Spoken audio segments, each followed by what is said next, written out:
What is up, comic fans? Hello, Crypto Comics Nation. That was super high pitched, Jared. Oh, really? Just a second. Hi, Cody. Hello. Oh, sorry. I got to introduce Cody. You do. We have Cody Baier with us. Baier. Oh, Baier. Oh, yeah. Baier. Everybody, literally everybody does that all the time. After the stream, we'll make sure that you can beat him. For his Wait mistakes. a minute now. It And was his improper Baier, Baier, like yes. like you're the buyer. Like buyer beware, yes. Right. All right. My bad. We have the great and wonderful Cody Baier with us. Yeah. Who is the creator of Cloudscratcher. Yes, thank you. Cloudscratchers, which is an incredible comic that we are going to be showcasing with him today. Thank you so much for joining us on Spotlight this evening. It's no problem, boys. Thank you. Gosh, I feel so special. Oh, House Lord Ridge. Yeah, over on YouTube saying, hey all, what's up, Lord Ridge? We got Andrew Dodge coming in. Crutchy the Great, as we refer to him. And happy Friday. Happy Friday, Andrew. Happy Friday. Cheers to that, boys. Let's get into this thing, because this is a pretty badass comic. This is a really awesome comic, Cody. Thank you. It's especially surprising considering the only ones that are on Crypto Comics right now are the early ones with the crappier art. Oh, really? Well, I can't wait to see the newer ones with the better art, because I was loving the crappy art, to be quite honest. I guess I'll jump right in with what Cloudscratcher is. Cloudscratcher is meant to be a throwback to the 90s, like cartoons of the 90s. Kind of have I didn't want to just copy stuff from back then. So the idea is it's totally original. It's meant to have the look and feel of like a Disney Afternoon, a Don Bluth film, a Disney film, or something like SWAT Cats, Bucky O'Hare, that kind of stuff. Hence, like the bright colors, the animal people, the adventure, like World Above the Clouds, all kinds of crazy, high flying action adventure stuff with like young protagonists. Like the main two characters are kids. Well, you do a great job of taking that older style and really showcasing emotion and feeling through the characters. Yeah, excellent job. Yeah, that's one of the reasons the earlier art is kind of rough compared to later. I actually sent you guys some of the later pages. The newer stuff, that would have been that. I forwarded that on to my team, but I'm not that good at forwarding things, so I think it got lost in the mail. It didn't get lost in the mail. I just have a Google Drive that has like a ton of random pages coming down it, and I'm like, thanks, Jared. Sorry about that. Yeah, I sent some newer pages. I sent because I figure it'd come up just in case it comes up. Some of my other comics, because I have like a bunch of projects that I work on. So Cloudscratchers is in, like, give us an idea of what other projects. Where is Cloudscratchers? What is the idea for what you're going to do with Cloudscratchers, and then what else have you got going on in the works? So Cloudscratcher, it started as a thing I did on the side because I felt it might be because I was I'll learn to talk one day. I was pitching other comics to publishers, and I have a need to create, almost like pathological. So while I was sending these other pitches, I made Cloudscratchers a thing on the side because I figured this probably won't get picked up. This is very niche. It's in like 90s throwback, animal people. It's not what a lot of publishers are probably looking for. So I just started doing it on the side, and then I've just been doing it for the last 5-6 years. Wow. I think the comic, because it's a web comic, and then I've been doing, well, I'll get to what the Crypto Comics books are, but currently over 500 pages now. Wow. And congratulations. Sort of thank you. It's sort of a thing on the side that just sort of became a main thing as like all these other projects sort of didn't get picked up. And then I just kept doing Cloudscratcher get out an audience. And I have right now, I've got so much on the docket. I got to figure out what I'm doing. So Cloudscratcher got picked up by Vivid Publishing. Nice choice. I know that Vivid always backs great talent. Thank you. And so we're going to be doing a Volume 1 crowdfund in a couple months. And right on. Yeah, so we got that going, and then I have in the works a Cloudscratcher PC game to tie in with, like, you know how back in the 90s they would have the NES games based on cartoons. Mm-hmm. So that's what we're doing. Like, it's styled like an NES game. You're gonna have the ones where you go across the screen and you're taking out the tanks and stuff, and you get the different kinds of shooters. And you get like if you ever played the DuckTales games, you know, that kind of the side-scrolling platformer. So it's like that, and it's again styled like an NES game to fit with the shtick. And see, this guy knows. Right there in chat. DuckTales and Darkwing Duck. So I got that in the works, and Vivid's going to be helping with that. And then I have another comic that I was already planning for a crowdfund campaign on Indiegogo before Vivid picked up Cloudscratcher. And I sent some material from that in the batch, and that's called We the Damned. And now I have to figure out when I'm doing that, because I can't immediately do that right after the Cloudscratcher campaign. You can't do like 2 back-to-back crowdfund campaigns. It doesn't work like that. Why not? Because everybody's gonna give to one, no one's gonna give to the other. The other's guaranteed to fail, and that just feels like you're just grifting for money at that point.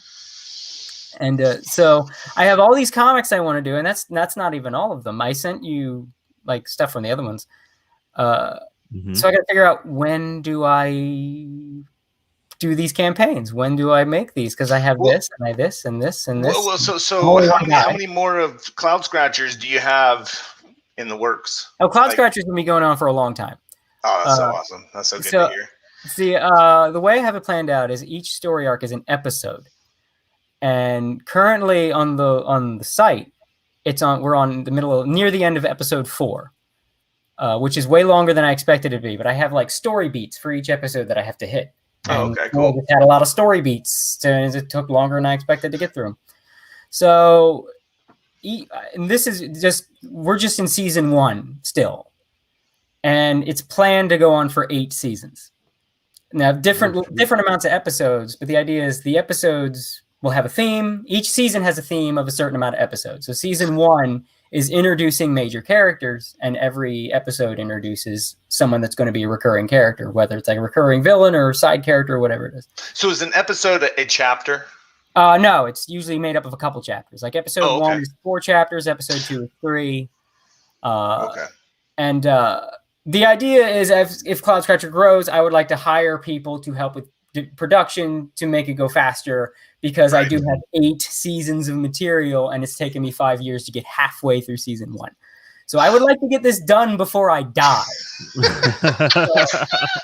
That's incredible that you have 8 seasons. Because, I mean, the first 3 comics that I read, I mean, I love the characters that we're developing. The villain, and you know, this is just the first one we're being introduced to, and he's an awesome looking character. Well, try not to do any spoilers. Oh, what's up, Joe? I will try not to do it. You're going to be showing it on the screen here in a second, because obviously this is just the initial. What's up, Crypto T3? This is the initial villain, right? I'm assuming that episode 1 introduces not only the main cast, including the other main protagonist, Ixia, but the most recurring villain. Like the general premise, it's like the idea is it's a simplistic cartoon premise, and I build a lore and characters on it. So it's like, if you're a young reader, you can get into it because bright, colorful characters and action and a simple idea. And if you're an older reader, it's got a lot of plot, lore, even some intrigue and character building that you can get into. So the main villain is the creator of the Hellfire Poison, isn't he? No, that's the main villain. The big villain hasn't even the big yet. Dog. The big dog. I knew it because you see his introduction, and he's all like shaded, and you can't really make out what he looks like, and it's just killing me. You guys got to check it out. Oh, he's go in and check it out. That's Agathoth. He has appeared, but he's not the villain. So the idea is, the premise is, it's a group of rebels fighting against an evil empire. Right. Simple idea, simple premise. So the empire itself is, it's the idea is each animal species is a race, and it's the snakes or the serpents. Their country is the empire, and there's like good snakes and bad snakes, and the emperor is like his Cloudscratcher's final boss, basically. When the emperor is defeated, the story's over. But the idea is, this guy is such a massive bastard that it's going to take 8 seasons to beat him. Wow. Well, right, because he's got generals and lieutenants and colonels and commanders and chiefs. Yeah, and he himself is like, the bad A? initial Is he conflict himself a bad starts with A? him because the idea, like, the Empire was always bad, but they weren't really conquering anybody until he took over, and now it feels like nobody can beat them.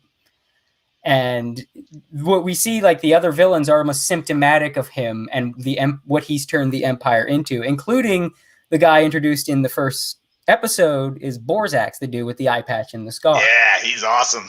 So he's just a commander. He's lower in the ranks, but he's the guy that our heroes, the Cloudscratcher crew, is going to butt heads with the most because he's like assigned to like their area where they operate out of the most. So right. He's basically, in cartoon terms, he's the guy coming up with like the plan of the week that the Cloudscratcher crew is going to foil. And then he's got people above him that are like he's scared of. Because this is a dude that used to be hot. See, I totally didn't get that. I didn't get that he was scared of anything. He seems so, I mean, his introduction was powerful and he was so like masculine, like, I am the man. Yeah, because that's how he's basically a bully. He sees himself as amazing. He's this big guy who literally pushes people around. He's the sword of the Empire. Isn't that what he's called? The shining sword of the Empire. The shining sword of the Empire. I love that. And you don't display his character as kind of the bumbling idiot either. No, really interesting because normally in this type of story frame, you know what I mean. It's projected out like, oh, he's a moron and that's why he's over here. But I mean, I don't want to spoil anything, but there's like a scene where he's, training. I guess we'll say, training, other soldiers. And he's training the basically, he basically uses like an entire enemy cargo ship as just cannon fodder. You know what I mean? Like the lesson that was awesome. It's pretty crazy. You're just okay. The way that you taught, the way that you introduced that crew that he's training, that he's teaching, I love it. I love the slapstick humor that really comes with them, and then you bring in this serious guy who's like, you guys are idiots, and it's like, well, he really knows because they were idiots. It was awesome. I loved how you pulled that together. This was a really fun comic to read, and I'm like I said, we just got to enjoy the first 3, and you've got more than that, and you've got 8 seasons, and we're not even halfway through the first season. I'm like so excited. Yeah, I have a lot planned. It's got a lot of characters too. One of the things I've really enjoyed with Cloudscratcher, because I went with the anthropomorphic route, because that was like, I think back in the 90s, I think the actual metric was like 80% of all animation had anthropomorphic characters. Wow. So that's why I went with it. Like, if I want to get that look, I got to go. And that's why the early comics look so rough, because I've never drawn that before. Because if you look at some of what I sent you, and I'm sure you'll show it soon, you'll see what I'm talking about. I wasn't aware if we could show it, but I can load it in so that we can, if that's cool. Yeah, if he's giving us permission, let's load it up. I showed you everything I'm cool with showing. Like, if you like, my normal art style is like regular people in sort of a mix of like Western comics and manga. Really? And then, like, to do Cloudscratcher, I had to study model sheets from those old cartoons and a lot of screenshots to try to get like eye size and why they get smaller and bigger, and shape and the head shape and the roundness and the bouncing. Yeah, see, I was digging all that. That's awesome. That's cool that you challenged yourself like that. Yeah, because I really wanted to do this. So I was like, well, I got to learn a whole new style. So if you compare, like I said, if you look at the later pages, and you could even like Borzak's himself. If you look at how he looks in the first issues and how he looks now, it's so damn different. Really? Like sharper? He's bulkier for one thing. You gave him a little bit of girth. Well, he's more because he's supposed to be huge. Right? So I you gave him some hulkishness. Yeah, I think I can just maybe link a page. Here, yeah, I'll be able to pull. Uploading them right now. Give him one. So this is the magic of Fry. Jared, go ahead and just look inside of the brand spec there, and you'll see, if you scroll down towards the bottom, you'll see some of the images that I'm loading in right now. If you want to bring them up on screen. All right. Give me Here, I'll one pull the second. first one up there, Cody, and you can kind of start. I'm just going to put them in order that we got them.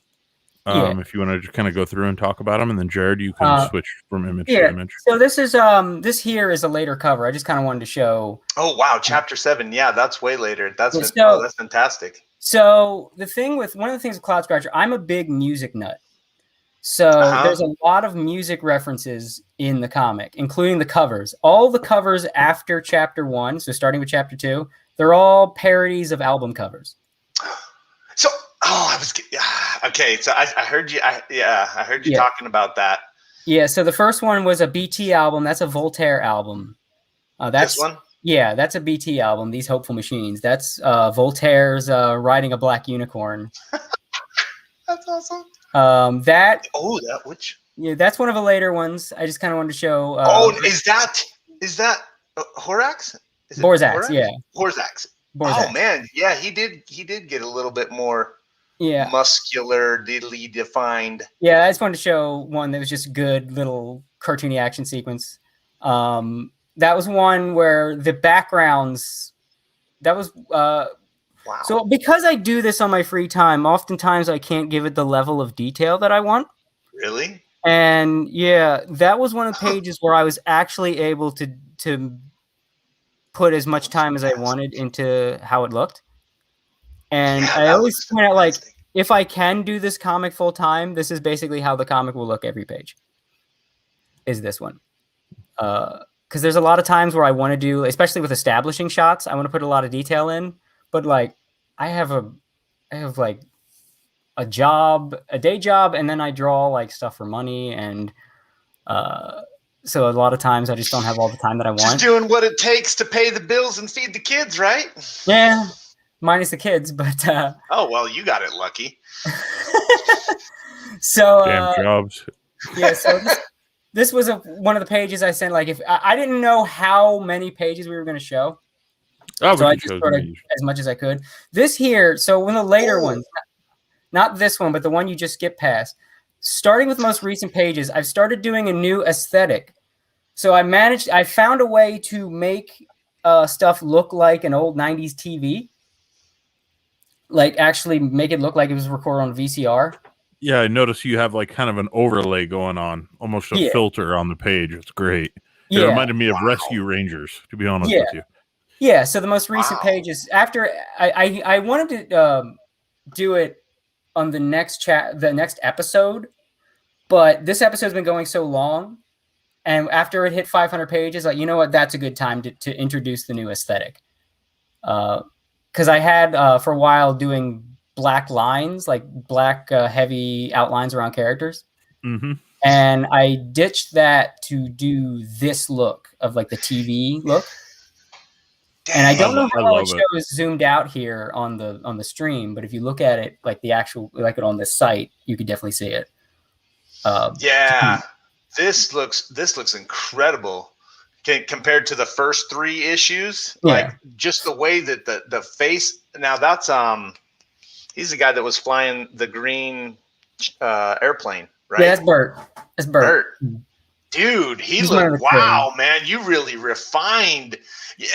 Everybody out there, you really got to go check out the actual Cloudscratchers in the marketplace if you can, but also go to his page and really check out. I mean, it is awesome to see the changes in the characters as he's refining his process through the story. I love that. I love that. That is fantastic. I've learned this sort of whole new art style a lot more, and you can see like a lot now. How this looks incredible, Cody. This looks incredible. I'm taking it off that page and going to this awesome. Now, is this? Yeah, this is a page. I thought this was a. Yeah. So that big guy is one of the big major villains.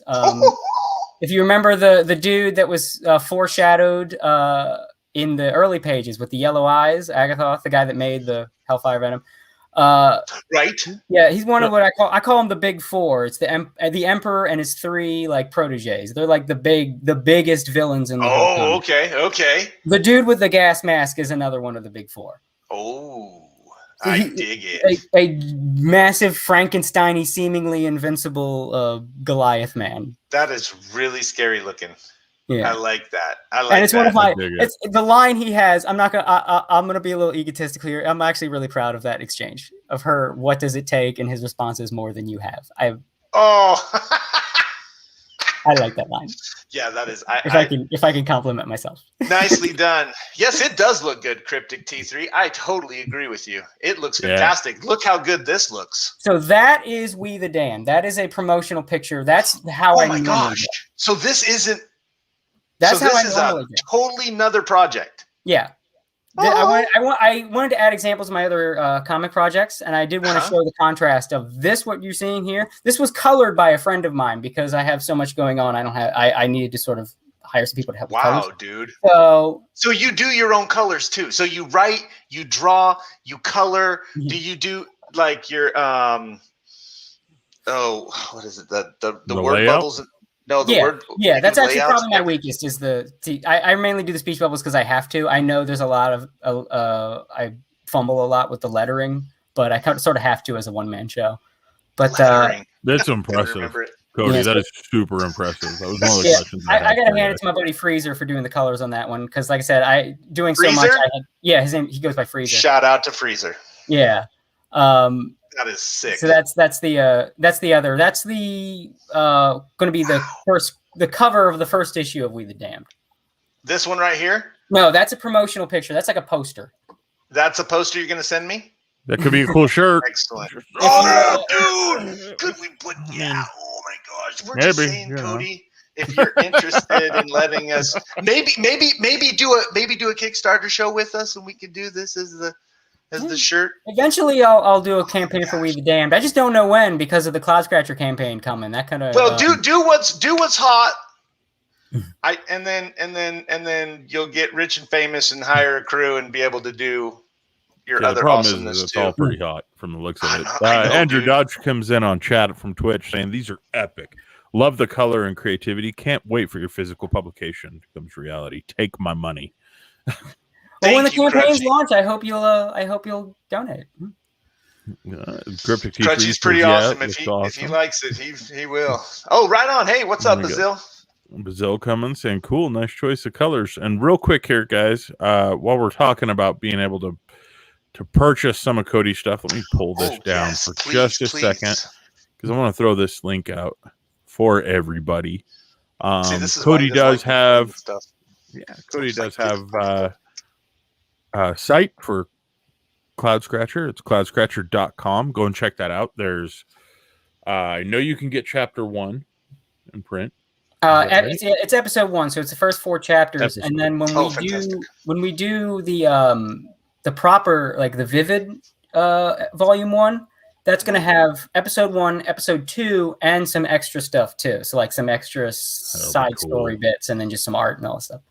And for those of you not aware, Vivid is known for having some really, really good quality print. So, yes, I'm definitely looking forward to that.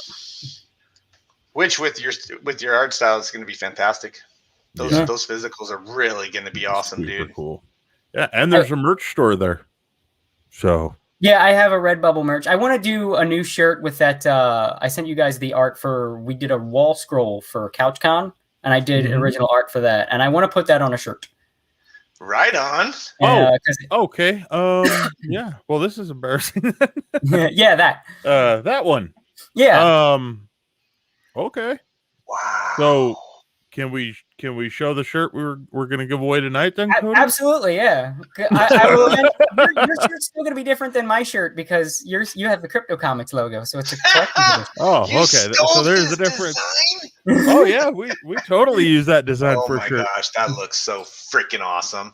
So we're going to be doing this as a giveaway a little bit later on in the stream. So if anybody's interested, make sure you to hang out for when we share it out the video because that's gonna matter. Oh my gosh! Wow, so, dude, I really like that. I really, really like that. That looks so cool. Okay, so you got to tell us the story behind the Holy Diver image. So that's something I did as a Patreon bonus that I later released to the public, and it was going to be a chapter cover that I ended up getting replaced by another one, but I still wanted to draw it, so I did it as a Patreon reward. Yeah, like the first time I saw it, I was like, did they use the Dio font? Yeah. And I was like, that is so cool. And then I realized, oh, they used the whole Dio image. Yeah, because that's what I said. The album cover parodies is like every chapter cover is an album cover parody. Which is awesome. Too that cool. Is such a cool gimmick. Like seriously, very, very, very cool gimmick with the 90s anthropomorphic style, and you're doing the parody cut. That's freaking awesome. Yeah, there's music references everywhere because, like I said, I'm a music nerd. It's like there's characters named after songs, and especially when there's like an organization that comes in later. There's sort of a clandestine fighting the Empire group, and all of their agents have code names that are all song titles. Oh, right. That's awesome. Yeah. Which I want to give everybody out there, especially those who have access to the Crypto Comics Marketplace. If you don't, check out the URL that's going across the bottom of the screen, because that's actually a way that you can join the marketplace through Cody's invites. But what this will, if you get in there, Cody actually did some incredible audio in the Crypto Comics issues. Yeah, it's commentary. It's awesome. Commentary on what he's thinking. You know, he gives you insights into the jokes that he's telling and stuff. Just fantastic, Cody. I wanted to give you such huge props on taking that feature and just owning it, dude. Owning it. Like, I had to have some reason for people to buy something that you can read for free. So I was kind of struggling with the idea would be, and I think one of the guys at Vivid suggested something like that, and I was like, okay. So it's the first three chapters right now. I want to get more, but I just hadn't had time to record because it takes longer than I thought to record. Like I figure I'll bump it at a couple hours. It's like maybe took me like 3 or 4 hours. So well, let me showcase this really quick here. Yeah, great. Great idea. One thing I thought that was really cool about how you did it is you kind of give more of a perspective from your point of view as the creator. And you specifically on this page here, I noticed like you talk about a lot of the ups and downs of being a creator and how you dealt with, you know, the thought process and stuff like that. And it adds so much to this comic. You know what I mean? Just hearing you talk about much. I mean, it starts pretty negative, just to let everybody know. Like Cody, this page just starts out with you just hammering on your own art. You know what I mean? And I'm like, oh, I know exactly what he's talking about. You know what I mean? And I think from that point of view of the creator, it adds so much additional depth to a book that even you right now, you're like, oh, this art's not nearly as good as the newer stuff. But now, like, you know, after hearing you talk about your own art, I start thinking about it as I'm going through the pages, and I start thinking about, you know, later on you talk about how the creators just came to you. You know, you think about those things. So let me play that really quick so everybody can hear it and get an idea of what we're talking about. On my own work in the audio commentary here, but I mean, you look an artist looking at his old work. You know what I mean? It's nothing but criticisms. But I did want to start the story not with the main characters because I feel like that's just so typical. You know, that's just so hey, meet our heroes. I instead. I thought it'd just be interesting to start with West Bravo. Actually, the first pages of this came to me in the shower. I was having kind of a writer's block when I started to finally sit down and make this comic. And I was just in the shower that day, and just the first 10 pages of this just played out in my head. And I was like, that's where to start it. Introduced the angle of the plane flying around. They're like, what is this Imperial fighter, this lone Imperial fighter that's flying around? What's going on here? And then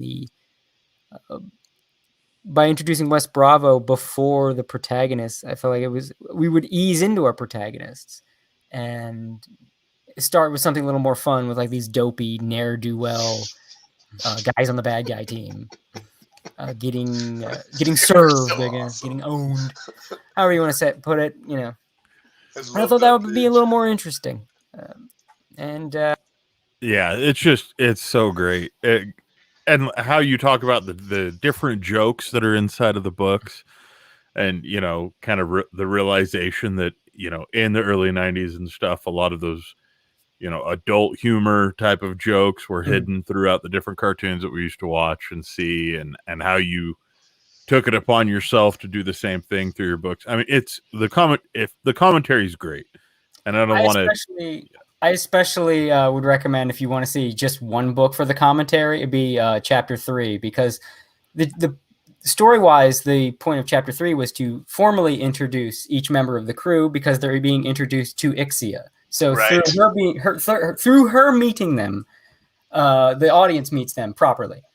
And with each page, I take that opportunity to go into the nitty-gritty of how each character was made, because it's funny to think each certain ones had more thought than others.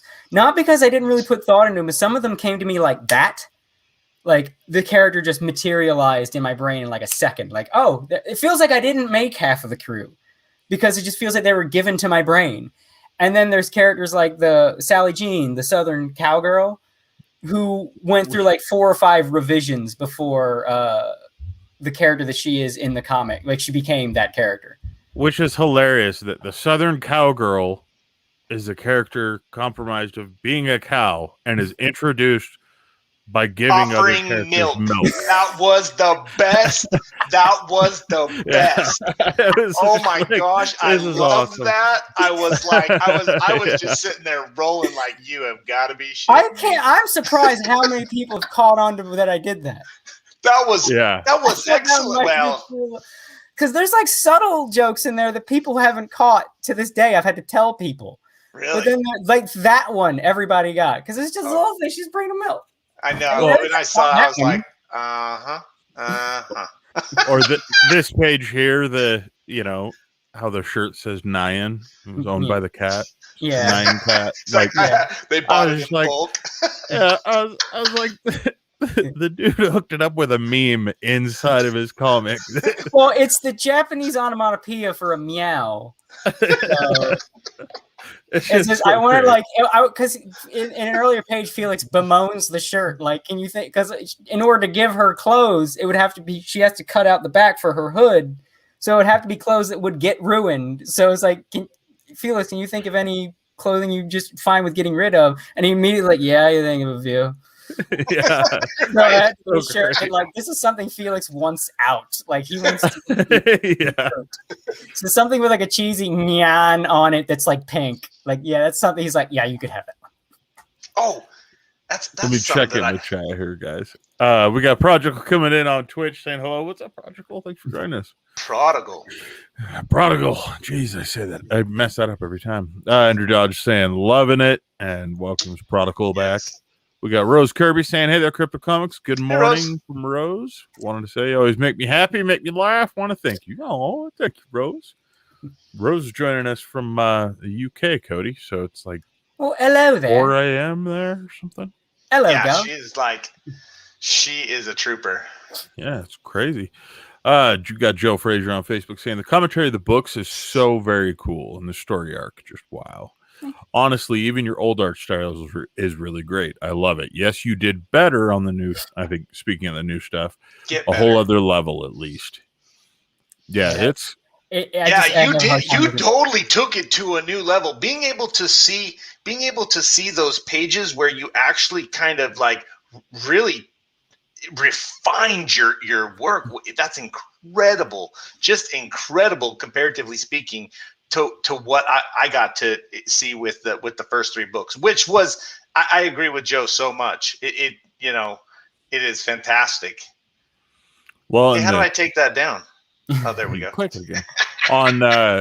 on the settings itself too. Even once you get to chapter 3, you notice you start using a lot more shading, a lot more dark overtones. I mean, it looks like that's just continued on through the future books. Is that something that you're still correlating and changing? Yeah, just learning new mood, coloring techniques and all that. And the pages you're seeing now were updated because when I did the original volume 1 that you can buy now on the website, I was like, I can't charge people for this art. So I went back and updated the art to make it more in line with what the comic looked like at the time. Mm-hmm. So I went and added like the dark outlines around characters. I tweaked I gave it some more shading, tweaked the shading and lighting, tweaked a lot of the colors, and fixed some art where I could. There was one panel in chapter 3. I'd done that page while I was sick, and I was powering through being sick to finish the page. And Borzax's hand looked awful.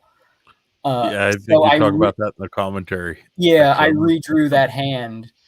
So what you see on the Crypto Comics site is the redrawn page, well, not redrawn, but the touched up, the remastered pages that are in volume 1, and will also be in the Vivid volume. That's the page with the fixed hand. That hand that he has down. I don't even remember how it looked originally. It was like, it's like, this is what happens when you force yourself to draw when you're sick. You can't draw a hand.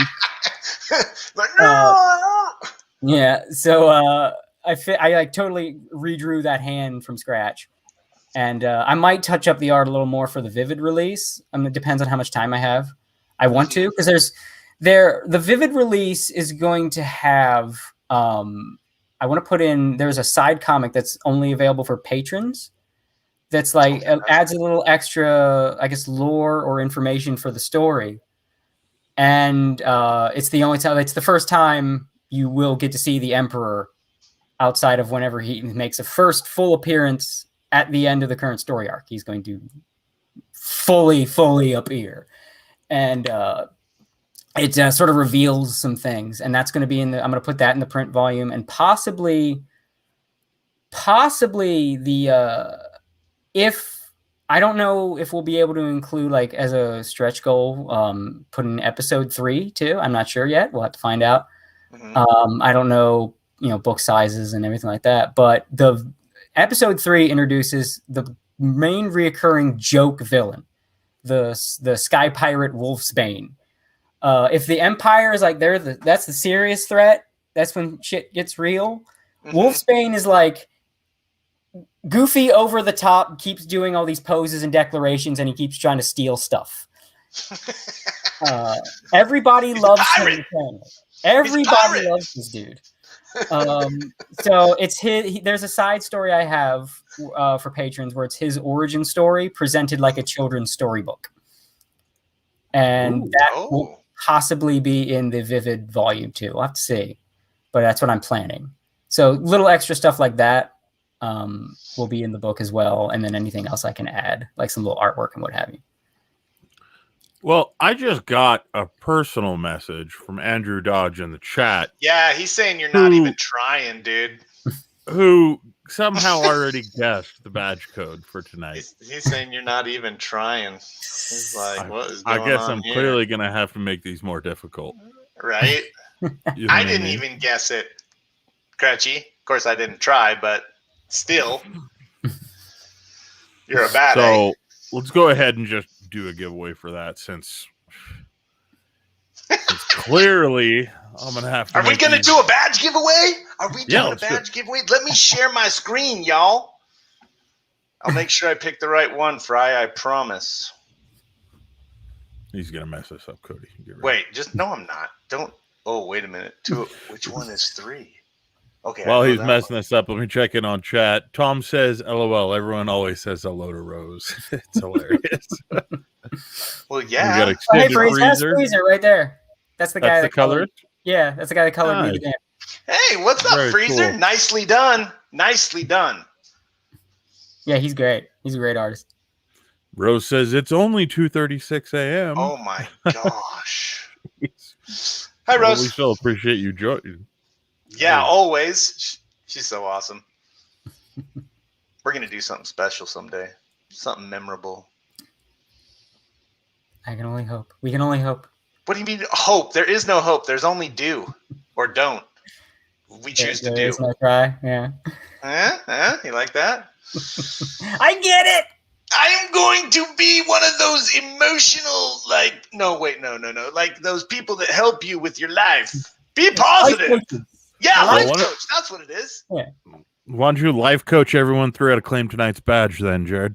All right. So now it's CLOUD, right? SCRATC.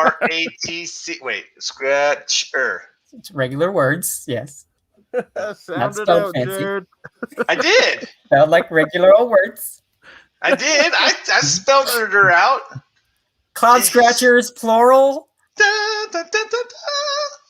I got it, didn't I? It's Cloudscratcher or no plural. Oh my gosh. I love Cloudscratchers. The Cloudscratcher is the hot air balloon. The ship. It's a singular. It's a Zeppelin. Which, by the way, is really dangerous. Well, there's different technology in this world, which actually, what is it? What chapter? Oh, there's a chapter in episode 3 that actually goes into what makes the ship fly, like how the technology works. Because there's right on. There's a recurring thing in the world of the comic. There's like different colored clouds that do different things. Like in the first chapter, right, where that guy is like, "Oh, you should watch out for the red clouds." Yeah, because they're solid, so you get stuck in them. And there's like, "Ooh, so soft." Yeah, there's like a green clouds that basically everybody uses to fly because it's like you pump. Spoiler alert! I haven't seen the green cloud yet. It's like spoiling an episodic cartoon. Oh my! Well, we have to still warn people. They tell me. It's literally episodic. Episode 1, episode 2. There's like a recurring story, but I'm not spoiling it. I'm not too worried about spoilers right now because literally every episode is a new introduction, so it's a new episode. There's like well, and not only that, you're halfway through season 1 and you've got 8 seasons, which is fantastic because just the 3 chapters that I've seen so far was enthralling. It was fantastic. Like, I really got drawn into the story. I started to love the character. I like how I'm seeing that the Empire has this advanced technologies and that gives them the edge, but that one of our heroes has this like genius ability to work on technology, which is he's probably going to create some stuff that makes it so they can actually fight against the technically evolved serpent people. Just awesome. I'm so digging this story and the characters and everything that you're doing with this. Cloudscratcher is freaking awesome. I recommend it to everyone out there. You will love it. This guy took a challenge upon himself to become something better, and he did. And if you could read through the comic, you'll actually find out why the Empire has more technology than everybody else. There's actually a specific reason. See, you like cover every angle. That's so fantastic. I've had I sat on the comic for 7 years before I started making it, so I had 7 years of time to come up with ideas. Just boiling in your head and just. So this is like your meaning, your essence. Like this is what you live for. Making comics, yes. Telling stories is absolutely what I live for. That's why I have so many. That's why I have not only these 2 that I want to get out, but there's another one. I ran a crowdfund for it and it failed because it was my first crowdfund and I didn't know what I was doing. I hear most of them do first timers. I'm going to try it again because I really like it and I want to do it. It's called Imp Story. I actually sent y'all some stuff from that too. And Imp Story? Imp Story, yeah. The idea Imp Story, it's a high fantasy that sort of turns fantasy on its ear. Like the idea that the chosen one is a little imp monster wizard. I did see something on that. So a lot of stuff with that. Like, I could go in all day on that, but that's a whole other comic that I won't. Actually, I saw that on a Facebook page. Imp Story. It's possible. I mean, are you doing it with somebody else? No. Well, no, I did it with another guy, but I don't think he's on Facebook. Oh, okay. So it was probably you sharing it then. Yeah, I'm not on Facebook, so I actually don't know how it would have. Maybe it's just an automatic thing from Indiegogo. Jared, he actually sent us over the pages. Yeah. Well, I saw something else. I saw something else. I could have sworn it was on a Facebook page post. This is not what I saw though. This looks freaking awesome, dude. This looks like D&D and shiz. Yeah, the idea of M Story, it plays on a lot of fantasy tropes, and then the idea is like it like I said, turns them on the ear. Like take something you're familiar with. And then totally different, totally new. Oh, wow. Even the first 2 pages, like the idea of the main villain is just this big, scary armored guy called the Demon Lord. And but then like you see like the dialogue of there just kind of gives you the idea that maybe something more is going on. Like the Demon Lord sounds more like he's like more of a revolutionary, and then instead of a typical fantasy bad guy, and then with he kills all the gods. So the last goddess he kills. has that line, do you think they would still cheer for you if they knew what you really are? So of course they would. I'm their demon lord. And then he hucks her off the sword. And like the idea, like, a human. Like the demons, the normally like two-dimensional bad people are almost like their own people that feel aggrieved by the gods, and that's why they're warring with everybody else. And so rather cool. than fearing this guy, they genuinely love him, and they are devoted to him because he saved them from the god. He killed all the gods on his own. And so cool. Is the coloration on these pages you, or is this also? No, that is another Fraser? collaboration with another artist friend of mine. I know him as Bonsai. Shout out to Bonsai. Yeah, he's a German artist. The coloration on these pages is insane. Yeah, we both have very different art styles. So I thought it would make for a cool look on this to combine, because I have a very clean, if you look at how I design characters, mine's very clean. He has a very inky, loose, and at times very intentionally creepy look.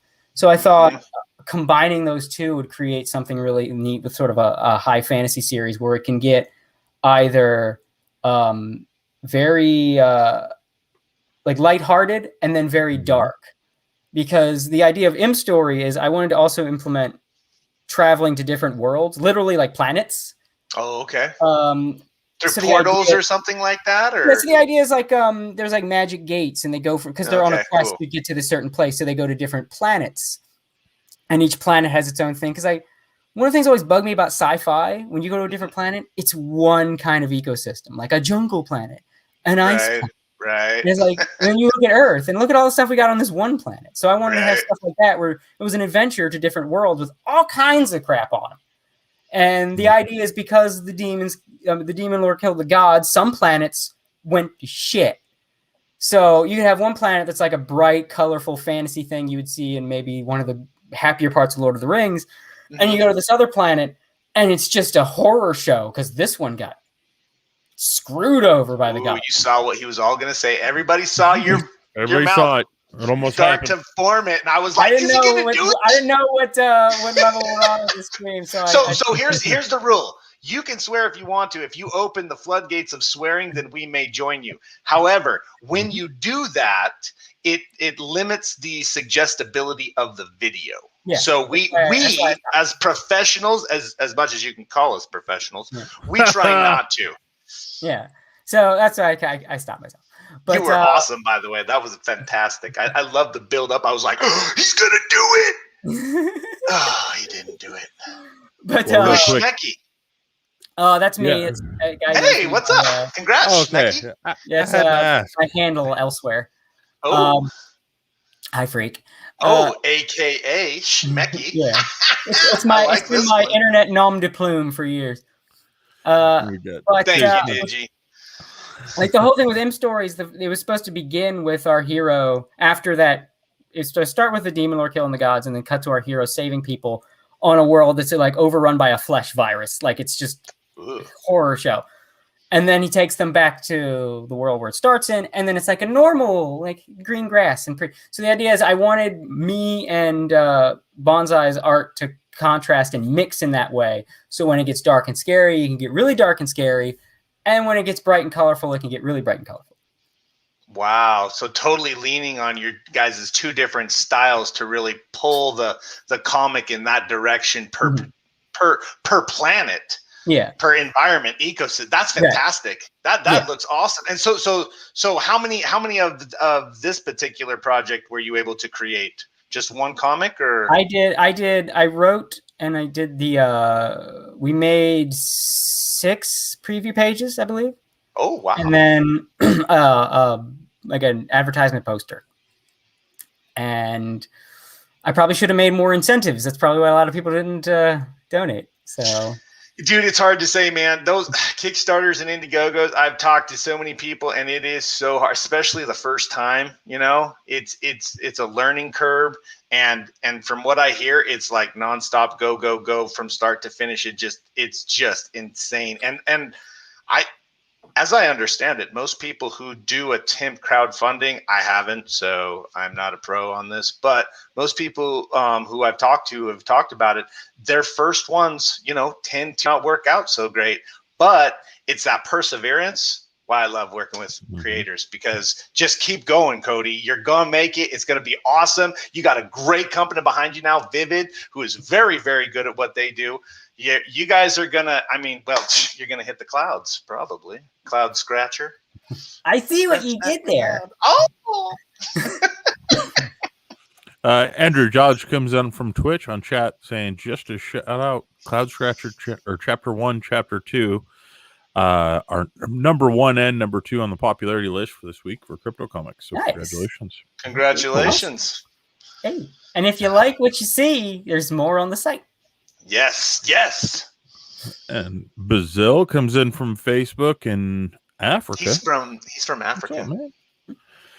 Says fantastic art and colors. The panels are well structured too. Great job. Yeah, luckily I've got some great artist friends, and I feel like I can make a better comic if I add more strengths to it instead of just me. I mean, I can do like Cloudscratcher is just me, but I know I'm not as good at them at coloring, and then like bring their strengths to the table and make something even better. Like with the M story was specifically like I can like Bonsai's art mixed with mine. These two very different styles will make something that will enhance the feel of this story. Rad. Yeah, Cryptic T3 comes in on Twitch saying it's hard to go, or it's difficult to go hard without people getting mad about spamming as well. Yeah. Talking about crowdfunding campaigns. That's very true. Yeah. And but very true. I say to those people that are getting mad about the spamming, you try it. You deal with it. It's what it takes. It's a numbers game. I'm sorry. Sales is a numbers game. You got to get the impressions. You got to get it out there. You got to get it in front of people. You got to be willing to go and make somebody mad. I mean, that's how sales works. I'm sorry. I have been told to F off so many times from people who I was selling to, trying to get, sell something to. And if I've told them 8 times today. What'd you say? You talking smack? Whatever. No, I'm serious. If you don't have the courage to face that, because it's horrible, it's terrible. I feel what you're saying, T3. But if you got to have and muster up that courage and just face it again, because it's a pendulum. You push it into the nose, and it's going to swing back into the yeses, and that's where you make your sales. Everybody, 5% for all sales made off of that advice. Oh, jeez. Jason Digiartist comes in on Twitch saying, so you're saying that if you do all the art elements yourself, it's only scratching the surface of its potential? Oh! Good one. God, that was like planned. You guys were so badass with that. Was a dang good dad joke right there. I tell you what. I think they planned this behind my back, everybody. Just had a moment. Just had a moment. Andrew Dodge comes in to say, to be honest, it depends on how you structure your communication for crowdfunding. Partially. You've got it's spamming. You got to go. You just got to put the word out and cheerlead for 30 days or 31 days or however many days your project is, and pray nobody hates you at the end. And that's why they say don't hit your warm market first. Your family, friends, they're the ones that can disown you. But I'm really looking forward to your crowdfunding campaigns for this, though. Me too. For Cloudscratcher, I think that's going to be something really significant. So, are you going to go back through these first chapters and renew any of the artwork or anything to match? If I had my way, I'd redraw them from scratch and maybe rewrite some dialogue. But I don't have my way because I do have jobs. Wow, multiple guys. And I have to continue current pages too, but I do want to touch them up a little more, maybe redraw a panel or two, because Cloudscratcher was a side game. So a lot of early pages were me just trying something new, like just experimenting with like, let me try this panel layout. Let me try this panel shape. And looking back on it, I was like, that was atrocious. That was a bad idea, but it was an experiment. It was just trying things. And that's cool. Some of that I would like to redraw, especially Alice. Her first appearances, she looks terrible. Wait, Alice, is she the fox? Yeah, she's the red wolf, yeah. That's a wolf. My bad. Yes. Look like a lot of people make the same mistake because they look very similar. So wait, so now which Are you talking about when she's first introduced to the Viper, the no, just Cobra? her very first appearance. Oh, I mean, yeah, yeah. her very first appearance in chapter 1. Because I think I wasn't 100% sure on what I was doing with her design. I mean, so you're just kind of like, oh, we'll put something there. I don't know. I can't even get in my own head at the time. So she was one of the half that didn't just like create itself for you. She kind of was. Oh, really? Yeah, because the idea is to kind of go with the feeling of this being like a cartoon. The Cloudscratcher crew has like a family dynamic. That's sort of what the characters are built around. So like the captain, he's like the dad. He's Felix's literal dad. And Alice, she's the second in command. So she's like the mom. So that was okay. Like, I'm seeing that now. Kind of feeling like with a chessboard, she's like the queen because she's like the jack of all trades. She's the best pilot. But the captain, he's the brains, and he's the guy that he knows what's up, and he's going to bring the Cloudscratcher crew to victory and all that stuff. And then she's like the ace and the number 2 and the most trusted. So that was when I made her, she was the mom. She's the number 2. So from there, she built from there. Because like I said, I'm very serious about the story stuff. So when I was in high school, one of the things I would do a lot in my free time was study psychology because I wanted to make better characters. So I figure if I learn what makes people tick, I will learn how to basically build people from scratch. And that was a big help because a lot of characters are much easier. They make themselves at this point. Because you make a character that's like, okay, they're like this. Well, now that I know why people are like the way they are, from there, it's just, obviously they're like this. But obviously it would be like this because they have this trait, so it would come from here. It's also great for making villains because I studied like personality disorders. Oh, and, right on. It's funny. The most effective villain is that guy you thought was with the yellow eyes. Mm-hmm. Everyone that's read the comic, like the web comic through, every time someone comments, they always have a line about him because he's designed like a literal textbook sociopath, and everyone comments how creepy he is. That's awesome. Every single reader points out that dude's like, I hate that dude. So what was the psychology behind picking the types of animals in relation to the characters? Like Felix is a cat, the captain is a dog. It's different for each character. The captain is a golden retriever because they tend to be the most popular dogs with families, and they're also known for being very loyal. So for a character like the captain, that was the animal to go with. Felix is a cat because he's supposed to be like a stray, basically. He's an orphan boy that the captain adopted. All right. And he's a mixed breed. Like he's not dumb a specific cat. breed.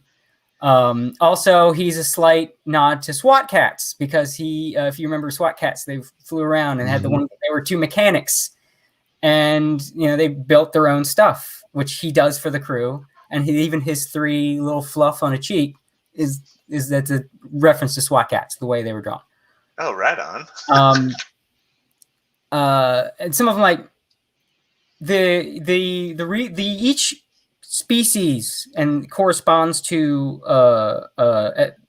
like a people on Earth, and it's completely arbitrary for the most part what animal is what, ethnicity, country, whatever. Like frogs and toads are British for literally no reason. I wanted a toad character and a British character at the same time, and for that reason, frogs and toads are British. That's cool. Cows are basically come from a country that's Sky, Texas. So yeah, so like the cowgirl is a literal cowgirl. I thought it was funny that she had some longhorns hanging over the door.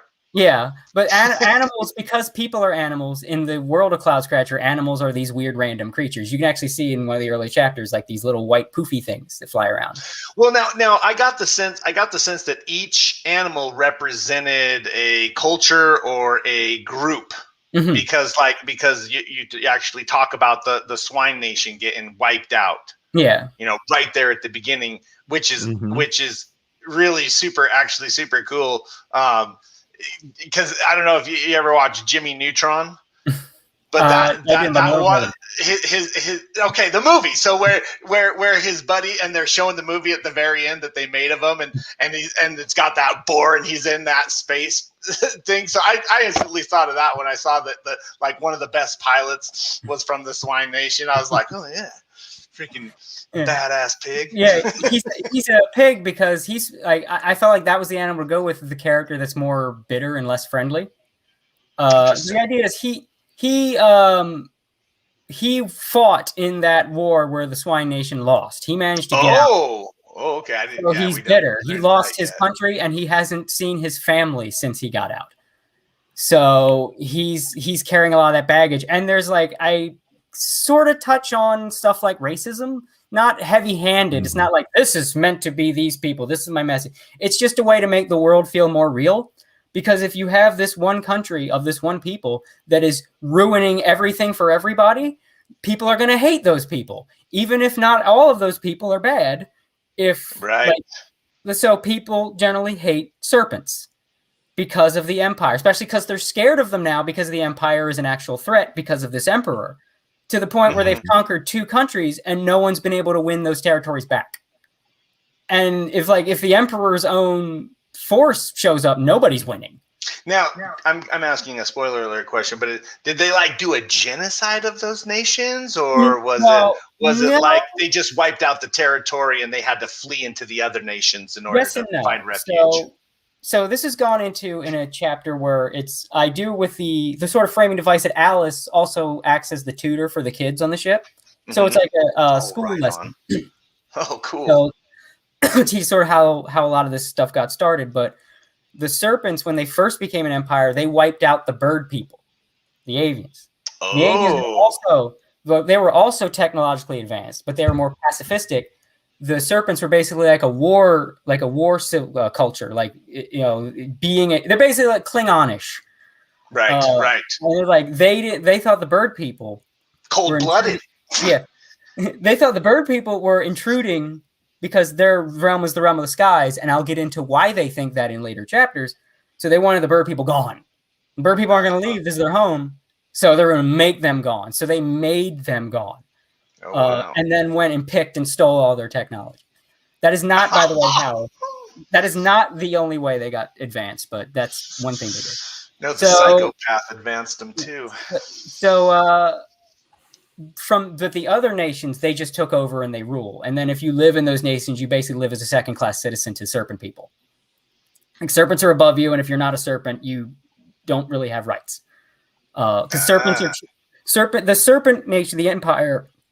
They're a theocracy, and they're taught that they're better than every other race on the planet, and they're like the special blessed people by their god. So Magath or something like that. Margoth, yeah. Margoth. Yeah. So they're Margoth's blessed people, and everybody else is treated like crap. And we see that in there's a later chapter where we I kind of just give you a glimpse at that, and then a glimpse at not all serpents are like this, because even living in the Empire, they have an authoritarian government, especially now run by a guy that's just too smart to beat. So even freedom fighters, that's why this guy's such a threat. I don't even know if I've gotten to the page where someone says this yet, but it's like the meanest thing the gods ever did was make history's greatest monster and history's greatest tactician the same man. So it's it's bad for everybody.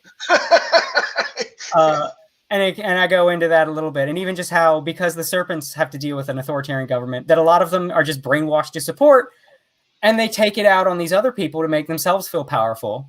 Because that's literally what the emperor does on purpose. They're not going to rebel against me if I give them these people to kick around. Right. Then they'll feel strong, and no one will rise up against me. So it's from the sounds of it, they couldn't rise up against him anyways because he's a bad A, and he's got 4 bad A's, and then they got bad A's, and everybody's got bad A's. Exactly. So he's a lot of A's to beat him. It is a lot of A's, and I was just thinking about it, but I'm pretty sure snakes have A's, right? Maybe in a different way. Yeah, I was just playing. I'm sure they do. The main reason it's snakes, and the sole reason is when I was a kid, I love snakes, and when I was a kid, I wanted there to be more snakes in Disney shows, and stuff like where every time it was like animal people shows. I wanted snake characters, and then you had Jafar. Jafar was a dude. He turned into a giant snake, but I wanted like when they had the anthropomorphic characters, there was never snakes, and I wanted there to be snakes because I like snakes. You don't see snakes as anthropomorphic characters very often. I really like that aspect because I really liked how you started off the comic with your funny little group of snakes who were just clowns. You know, they're supposedly soldiers, but they're just like you're right, total goofballs, man. It was so perfect, and at first I was like, okay, wait a minute, so the snakes, are they the good man? That throws me off because I'm thinking snakes would be a bad. And then as I work through the story, of course, that's how I'm like, oh, okay, bravo, okay. Oh, here comes the good guys. Of the Empire, yeah. Yeah, but it was so perfect. It was such a great introduction, like really, really, really, really good character introduction. And I love the way you started it off with the Bravo West, the comedy. And then introducing the part of the heroic team. I love how you took it in to the Cloudscratcher and then introduced the team. That was fantastic. Like a really excellent development of that family unit, you know, because I love how you're building the Empire as this major threat.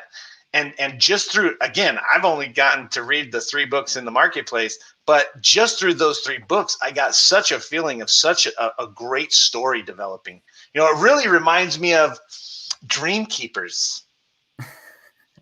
Maybe that's why I was drawn to Vivid. No, you guys are great at telling that. Coming in from chat, we got Cardell on Facebook saying, "Hey guys, what's up, Cardell? How you doing? Give me a second here to catch up on chat, guys." I know we've been just rolling. I've been trying to say it, but I just say hi. I threw a reminder up that tonight's badge code is Cloudscratcher, and a reminder of what I said earlier. You're going to want to sign into your dashboard and redeem that code if you want a chance to win the shirt tonight, or any of the swag giveaways.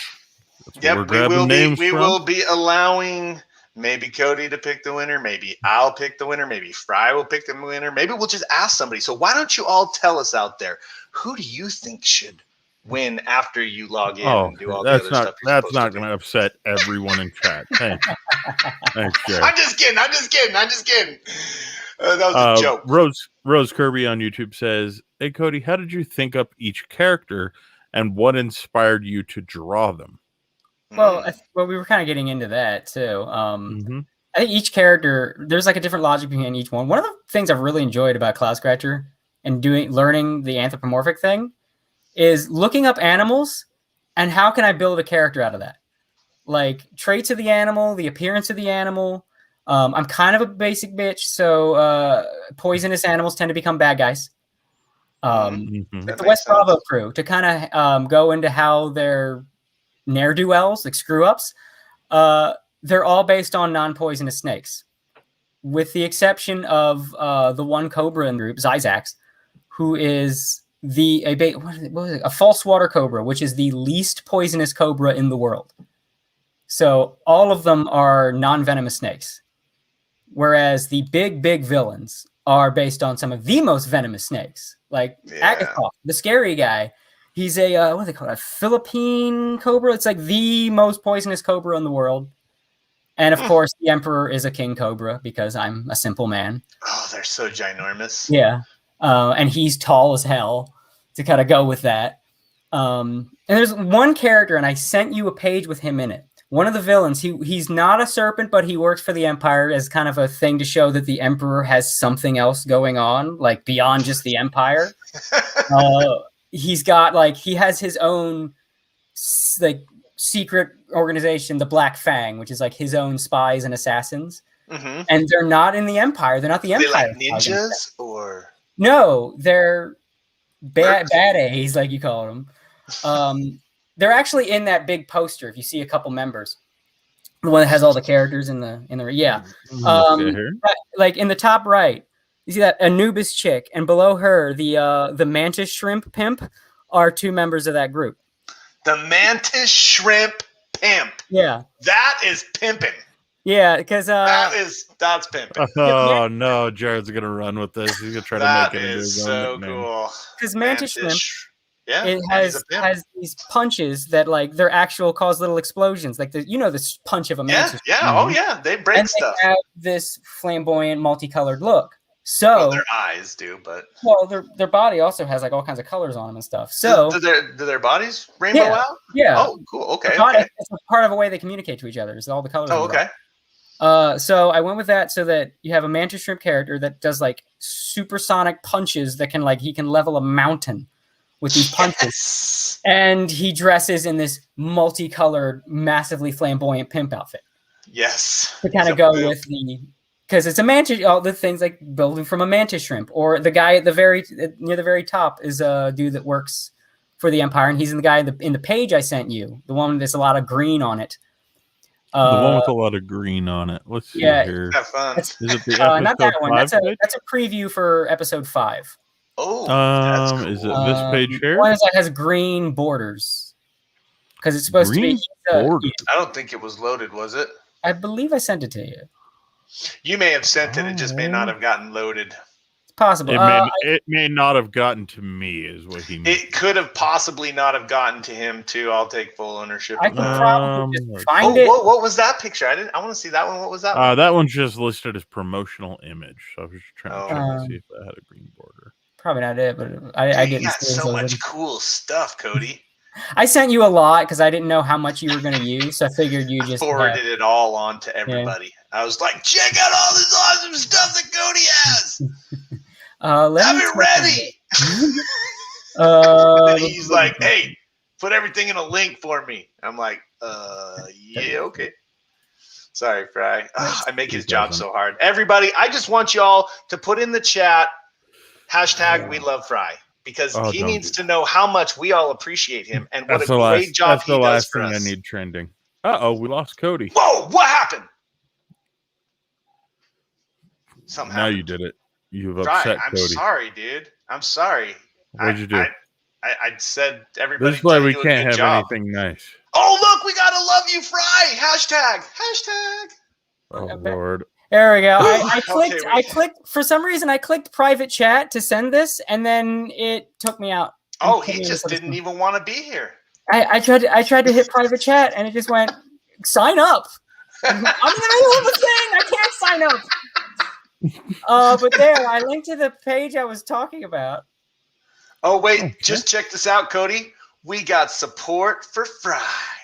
Dun, dun, dun. Oh man. Dun, dun, dun. Thank you, guys. Thank you. Anybody else who wants to put it out there, we all want to support Fry because he's awesome. StreamYard pulled a fast one on me there. Yeah. I'm sorry, dude. StreamYard, I'll tell you a story. One time I kicked us completely out of I banned us from our administrative account. It was awesome. So yeah, it was wonderful. This page here is one of my cool. favorite in terms of finding an animal and then building a character. So my girlfriend sends me this animal that you have to, because she loves my comic. She's like, you have to make a character based on this animal because she loves animals. It's a golden poison dart frog. Whoa! They are the single most poisonous creature on this earth. What? If you touch one with your bare skin, you will die in hours. And when you look up close, where are they located? Nowhere near you. Nowhere near you, he says. They're like when you look up close, like they're super brightly colored, but up close they're really creepy. They got these like pure black eyes and all these black spots. So it's like, oh wow, this is perfect for a character, a villain character, a creepy like. So I made this guy. He's like master of poisons. He's like works for the Empire, and he makes all kinds of what are chemical weapons, but they're called poisons to be a little softer. Right. And is Osbert, and yeah, this guy here. I was like, this is why I like doing with the animal characters here, because this was basically made from just reading up on an animal and coming up with ideas from stuff like that, like the way it looks. Like how creepy it looks. Well, he's got to look creepy. The most poisonous. Well, if poison's a big thing, we'll make poison his thing. Clearly, if it's the most poisonous, he must be the most evil and the most sociopathic piece of crap. So like that kind of thing, just like looking up like, oh, I need a character for this role. Let me look up an animal, and like look up things about them, either their behaviors or whatever, and their design, and what can I build off that? And like with stuff like him or the mantis shrimp guy, like stuff like that has been one of the most fun parts of making this comic, because it has a lot of characters. I have a lot of roles to fill, and because it's going to be 8 seasons long, it's going to have enough characters and stories to fill those 8 seasons. So like, there's a lot of like, pull up the National Geographic here, and so like, what's this animal? What do they do? Oh, is that a particularly vicious animal? Well, it's clearly going to be a vicious, brutish guy, kill crazy, because fits with the animal. Talk about National Geographic. We got Thomas on Facebook coming in on chat saying, Jared, where's your beard, my dude? What is up, Thomas? This is a soul patch. Right there. It's a soul patch. And the reason that I went with that is because someone needs to save my soul. Also, Tommy, thank you. Dude, real quick, Cody. Hey, show that. Look what Thomas hooked freaking Fry up with, man. Pretty sick. Neat. Yeah. Very excited. Nice. Yeah, that was pretty cool. He's in the UK too. Thomas is in the UK. So very, very cool. Very cool. Great book. Nice. Cardell says, cheating the snaps. What is he talking about? Pinstriper saying hello. Hello.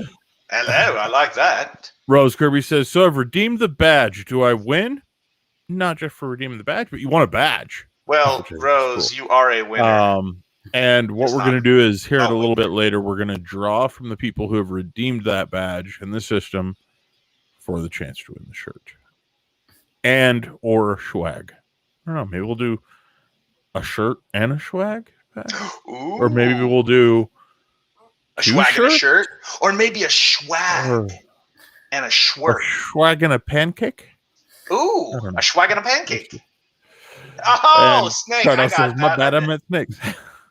And then we've got a ton of people saying, "Love you, Fry." Yes. We love Fry.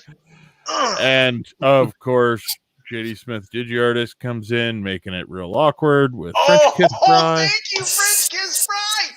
That's my favorite. Smooch, smooch, smooch, Fry. Thanks, guys. Thank you. Welcome. Thank you. Oh, look at how much. Wow. I swear. Fry gets the love. Oh, see, I told you everybody loves you, Fry. Gosh, sometimes I have to console him in the back. He's crying and stuff. He thinks everybody's mad at him. I lay down in the fetal position, cry myself to sleep. That's what happens. Cardell comes in on Facebook saying, I love stories with a lot of characters. And this is You're going to love very good Cloudscratchers, Cardell. You are going to love Cloudscratcher. It is, and again, guys, we're giving you a taste. Go over to cloudscratcher.com. Really check out what Cody's got going on here. There's a reason why Vivid is working with him, and I'm telling you right now, I am a fan of this comic. It is so fun, and I'm looking forward to what he's got coming out. You guys saw all the stuff I was showing, but it was man, just talent, Cody, talent. You're awesome, and he's got multiple jobs. I mean, dude, this guy is sacrificing for us here, people. Go on. What a stud! Oh, look at him. He's so embarrassed. Don't be, Cody. Own this. You are the man. I am the man. Yes, thank you. See, you're welcome. Tommy on Facebook says, "Awesome, F yes." And did you like the stickers? I don't. Did Joe get stickers? I didn't get stickers. I didn't get no stickers. Joe always gets. Maybe it's in the foil. Like you haven't unwrapped it. Look in the foil, dude. He never opens anything. Yeah, I don't ever open the right, Cardell. They do have a lot of depth. I'm telling you, as you read through just the 3 first chapters that he put in the marketplace, guys, and really listen to his commentary. I'm telling you, it is the best when you get to hear what he's thinking and how he really breaks open the story for you and talks through it and talks about it. Like, I encourage you, read the story first, then go back through and really soak it in through his commentary. It is a fantastic reading experience. I'm hoping to do chapter 4 because I'll be out of town next week. And then after that, I want to get some time because things have been kind of slowing down with all the stuff that was taking up my time. So I want to get some time to record commentary for chapter 4. Are you putting so you're putting chapter 4 in the marketplace? Yeah. Is it of the newer drawing styles, or no? is it It's immediately. It's next. It's chapter 4. So I'm going in order. So I want to put eventually, God willing, put all of the chapters on Crypto Comics, like one after the other with commentary. Oh my gosh, that commentary is so rad. I know we keep going back to it, but it adds such a different level of value to your books, Cody. Well, it's the total experience. It changes it's so cool, man. Well, that's I had to make it worth paying money for something you can read for free. So I figured the commentary and no, that was excellent. That is something. So something to take into consideration, guys. Yes, we are still in beta. We are not selling for money yet, but we are getting very close. Trust me. The comic in the Crypto Comics Marketplace with the commentary, that's exclusive to Crypto Comics Marketplace. You're not going to be able to get that experience anywhere else. So come and enjoy an experience. Cody created an incredible comic, immersive experience. Again, enjoy the read through. It's fantastic. And then just get lost in him talking about it and giving you even more insights and really explaining things out. It's fantastic. Cody, well done. Well done. I'm getting messages from all over the place telling me that I had to open the book from Tommy to get to the stickers. And I'm just sitting here staring at the cover and at this perfect spine. I'm not going to do it. Oh, I'm not going to open the book. Fry is the man. Fry is the man. This is what makes Fry the best. Yeah, I can't do it. I can't. I shook it a little bit, and I can feel that there's something in there.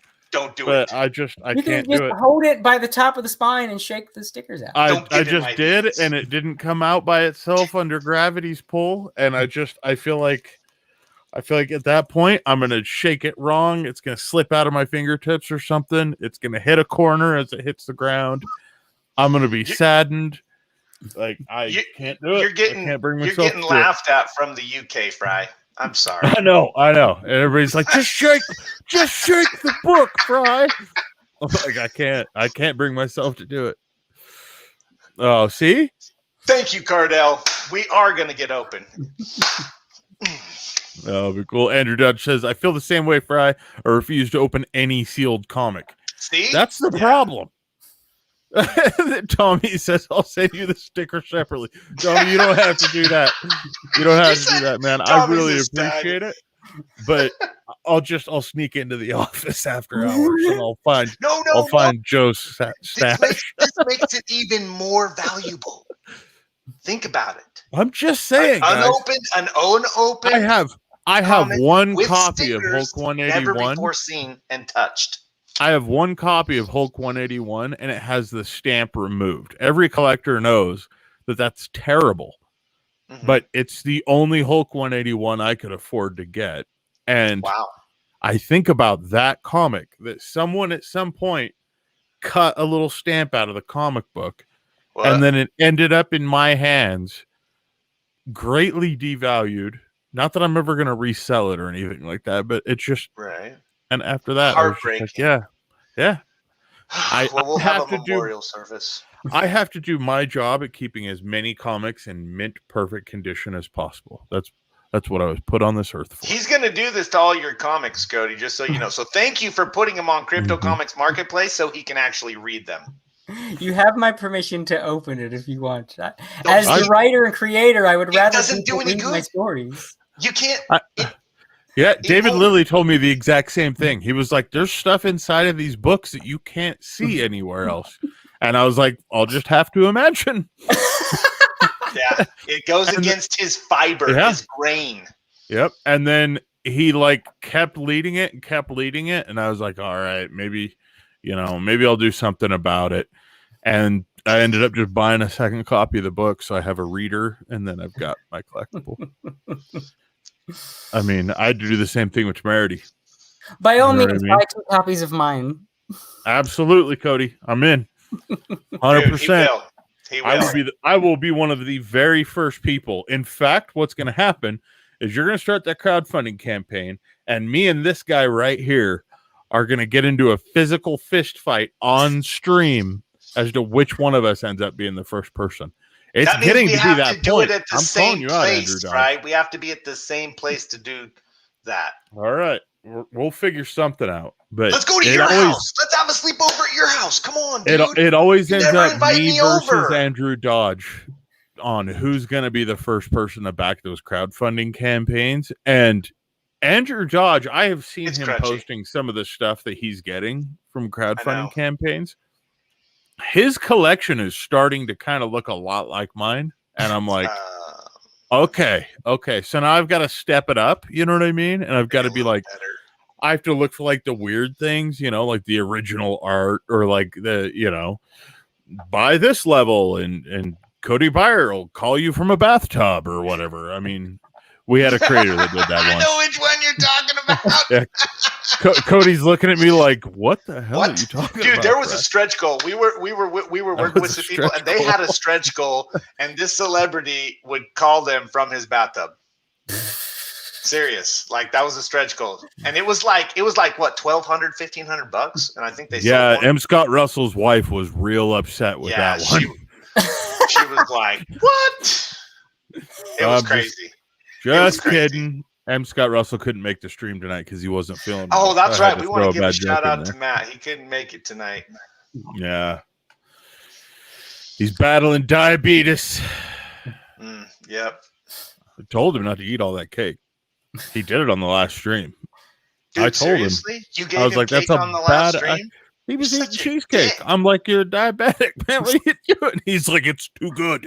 I have to. My wife makes the best cheesecake." I'm like, "Oh, dude, cheesecake is delicious." We're gonna lose him to snack food. Nah.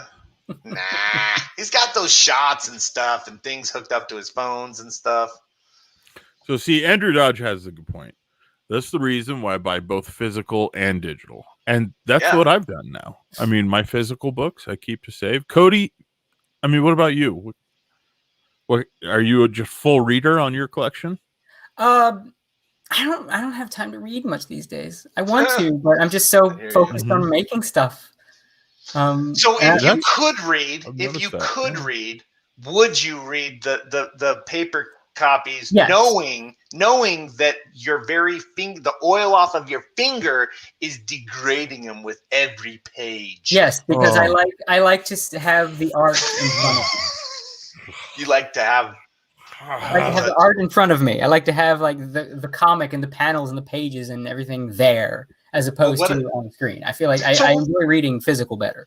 Okay, so what did you think of our reader when you enjoyed your Cloudscratcher in the marketplace?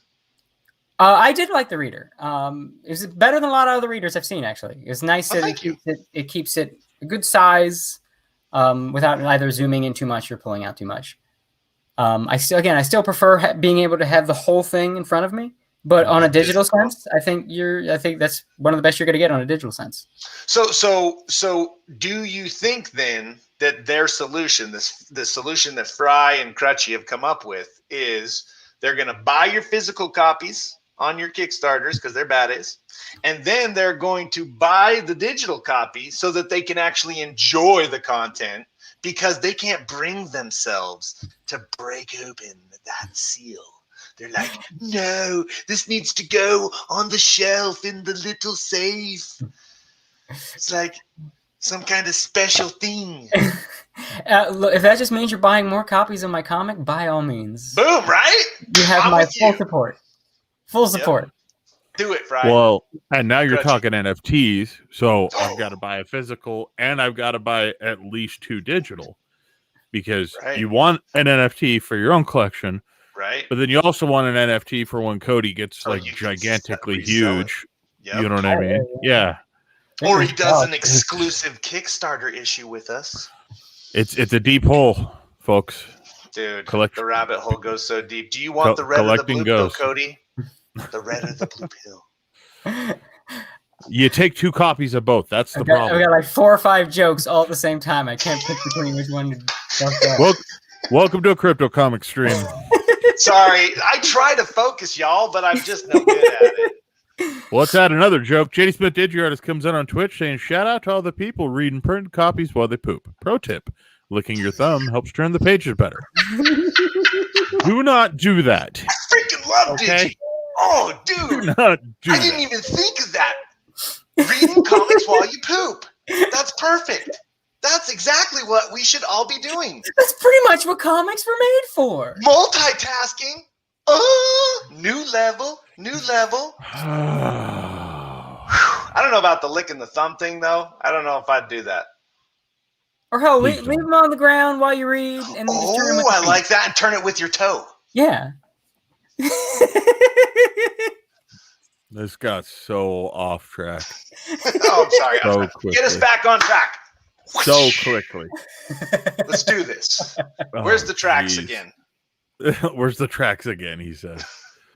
So, Cody, you've mentioned that you're going to put more of Cloudscratcher on Crypto Comics. Totally appreciate that. Yeah. And I'm not trying to push too much here, but with all the other things that you're working on at the same time, what could people in chat or some of your fans or something like that, what could they look forward to next outside of Cloudscratcher? It's a good question, because right now, because of the Cloudscratcher crowdfund coming, I'm trying to figure out my table on everything else, because there's We the Damned, that's next. Figuring out when to bring Im's story back. I have multiple other stories I want to tell, and it's a matter of when can I tell them, and in what medium. I might not make him a comic book. I don't know. Maybe there'll be a graphic novel or something. I don't know. I mean, not graphic novel, still comic book, visual novel. No.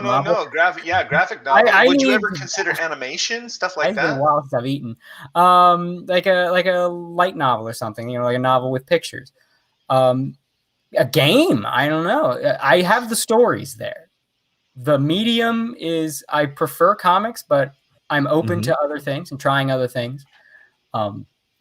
I have several stories, and one of them is another long runner that I'm like, I got to make this thing, because otherwise I'm going to die before I finish it. It's another like Cloudscratcher, a long runner.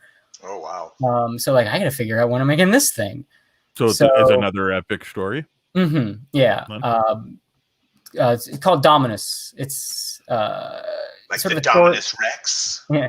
It's to heavily abbreviated. It's another fantasy story. It's a dark fantasy. Takes place in the real world, where like all myths and legends are real but different. Cool. And the idea is it's the story of a vampire building up an army to take over the world, and that's this very, very short abbreviated version of it. That's cool. But all of the legends are actually in amongst the world, like they're really cops and stuff like that. Well, the idea is like, is it more fantasy? The idea is like everything is real, but it's not the way it's presented in legends. Even the way vampires look and act are, I took from legend, like vampire legends, and then built something new out of that. The idea is what we know is like a game of telephone. Even like the Greek, but they're like people built statues to make them look like humans, as sort of like they humanize them when they are in reality like various different shaped creatures. Like Poseidon is a giant leviathan in the Mediterranean, and when it swims around and does stuff, it creates tidal waves and all kinds of stuff. So they see it as a god that does things to the water depending on its whims. When in reality, it's just a minor creature that's causing all this stuff in the sea.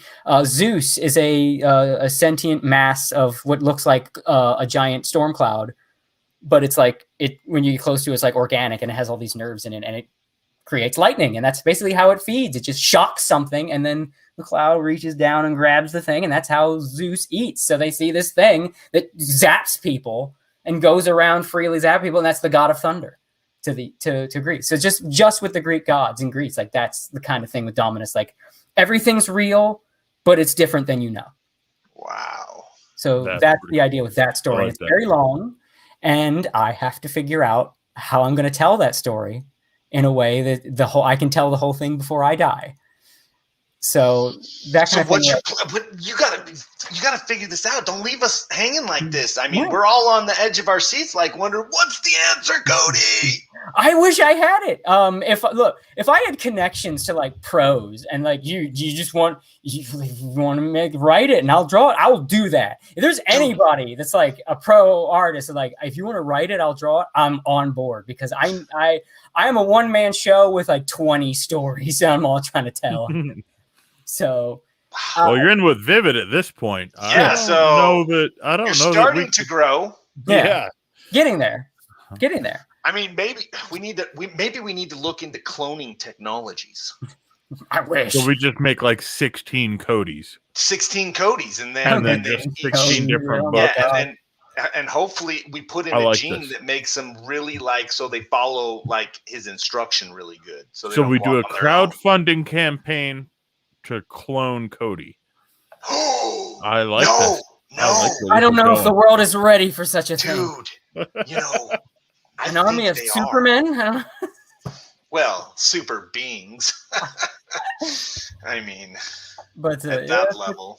That's the frustrating part, especially now with Cloudscratcher, because for a while I would Cloudscratcher updates on Saturdays or Sundays, because Saturday mornings, haha. Love it. And it's like as many pages as I can get done in the week, I update in bulk. Until recently, I've only been able to do one a week. And I hate that I can only do one a week. But I only have time for one a week with everything going on. And that's the frustrating thing. Because I want to go back to when it would be like 2 or 3 pages a week. Wow, you were kicking out 2 to 3 pages a week? Yeah. Look at him. Yeah, like, of course. I mean, that's nothing.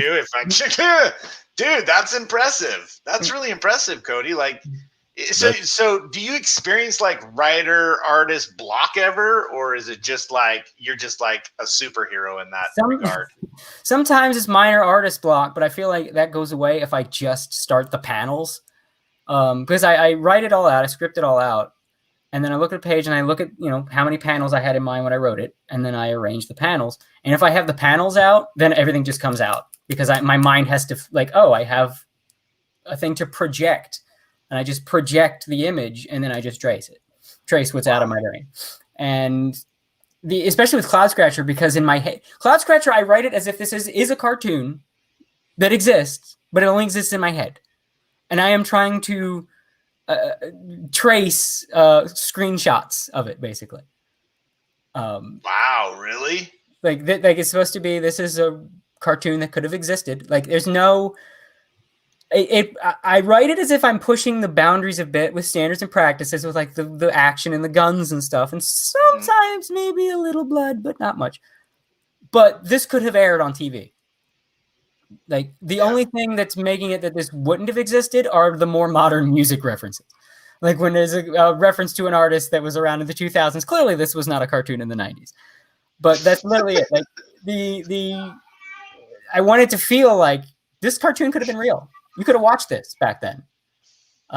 You could practically see the opening title thing, and then hear the music playing in the background and like the BGM in your head, reading this, and like you could practically hear the voice actors when people talk. So that's what I wanted to go with, and I plan things out ahead a lot. I mean, I have multiple stories in my head already. Cloudscratcher's done up here. It's done. Wow, that's crazy. Aside from 8 seasons. I leave some stuff open in case I come up with new ideas. Like something will just hit me. So I'll leave gaps. So like here's all the big important beats and the big important story moments are done. Each season has a theme to it. All the themes are set. Like season 2, that's going to be every episode is Borzak sends a new mercenary after the crew. So it's a new villain of the week with season 2. And season 3 and season 4, they each have a theme to them. And that's all planned out. The big events, the ending is completely planned out. And it's just, I have to do it. And that's time consuming. And it's frustrating because I want to do it all at once. I want to be in the next episode already because that has so many cool moments I want to get to. And the finale has cool moments, and I want to make these. I want to get to these parts and hit the audience with like this funny scene or this emotional scene or this action scene. And it's like physical limitations are in my way. Like, you have to draw it. Drawing it takes time, but I want it to just be there, be there, be there. And then they like, here, audience, here. I wanted to just factory produce out of my head and hand it to people, and I can't. And that's the most frustrating part. Like, you have to make it. You physically have to make things, and I have like 20 things I want to make. And and then I'll just like come up with another story idea and then just cuss because like I already have 50 more to make, and now I gotta make it. I can't just let this one die. It's too good of an idea. I have to make this now. No, you're just gonna have to make it happen. I mean, you're gonna have to dig deep into them superhuman powers ears where you don't get the blockage, and you're just gonna have to like. Well, you know, I have the opposite of writer's block. I can't stop. Which is fantastic, Cody, if you think about it. Now you just got to duplicate yourself. See, you've reached this pedestal of success, and there's different, points of development, and you've actually reached the point where you need to duplicate yourself, which is the hardest level, I might add. You're like at the end level against the big boss. You know what I'm saying? Of course, you got great backup. Your wingman's bitching. That's vivid. It's just that's the hardest part. Like, writer's block is never really a problem because I know what to do next. Sometimes it's like a line block. Like, how should I write this line? This dialogue. Right, okay. Well, you're not superhuman then. I was like, dude, this guy's incredible. But generally, it's like I know the exact next part, and a lot of the big scenes I have the dialogue because they've played in my head. I've seen it, I've heard it. You've watched the whole visualize it very, very vividly. Pun not intended. Dude, that was beautiful. Thank you. By the way, so that's easy to. The only part that's like that I think it's sometimes a struggle to write is if I second guess the line. Because what I do when I write, I go through it very fast, and I'll do very utilitarian dialogue. And except for like the specific scenes that I already know how the dialogue is exactly going to go. And then I go back to the beginning of the script and take the utilitarian dialogue and rewrite that to sound more real, like real people talking, or more like inject the personality into the utilitarian dialogue. So like, it'll be something like a character, stop it. Like, no, I will not stop. Something like that. Just very utilitarian, stilted. Because it's like the skeleton dialogue. And then I go back and like, and then like, stop it. No, will become like, hey, knock it off. Yeah, make me. Like that kind of thing. So sometimes I'll second guess it. And that's why I'm very glad that my girlfriend is a very good writing critic and likes my comic, because a lot of times I will go to her and it's like, can you help me with this dialogue here? Tell me if this sounds right. Tell me if this sounds natural or sounds too much or too little. And she's been very helpful with that. Especially in like a very, very recent page. There was some captain talks some mad smack to Borzax, and she helped me refine that. Well, round of applause for Cody's editor and chief and CEO.